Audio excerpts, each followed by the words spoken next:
Welcome back. Nilesh Raiyani હત્યા કેસમાં જયરાજસિંહ જાડેજાની મુશ્કેલીઓ વધી શકે છે. ફરિયાદીનો ભાઈ જગદીશ સટોડિયા અને સરકારી વકીલ વચ્ચેની વાતચીતનો એક ઓડિયો વાયરલ થયો છે અને વાયરલ ક્લિપમાં નિલેશ રૈયાણી હત્યા કેસનો ઉલ્લેખ થઈ રહ્યો છે. પૂર્વ ધારાસભ્ય જયરાજસિંહ જાડેજા સામે સુપ્રીમમાં જવાની તૈયારી બતાવી છે. જગદીશ સટોડિયાએ સરકારી વકીલ સાથે જયરાજસિંહ કેસ અંગે વાતચીત કરી છે અને ઓડિયો વાયરલ થઈ છે. ઓડિયો ક્લિપ અને જયરાજસિંહ વિરુદ્ધ સુપ્રીમમાં જવાની તૈયારી અને કાગળો તૈયાર રાખવાની પણ એ ઓડિયો ક્લિપમાં ચર્ચા કરાઈ રહી છે. તો નિલેશ રૈયાણી હત્યા કેસ અને આ કેસમાં એક વળાંક અને જયરાજસિંહની મુશ્કેલી વધી શકે છે આ કેસ અંતર્ગત.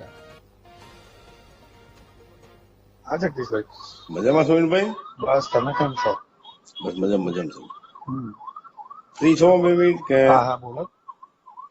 કઉ છું ઓલો આપણા કાગળો તો આપણે પડ્યા છે ને બધા ઓલા શું કહો છો? આપણે ઓલા કાગળો જે જયરાજસિંહ વાળા કઢાવ્યા હતા આખી ફાઇલ આપણી પાસે જયરાજસિંહ વાળા મારે ગોતવા પડશે, ગોતી નાખીશું.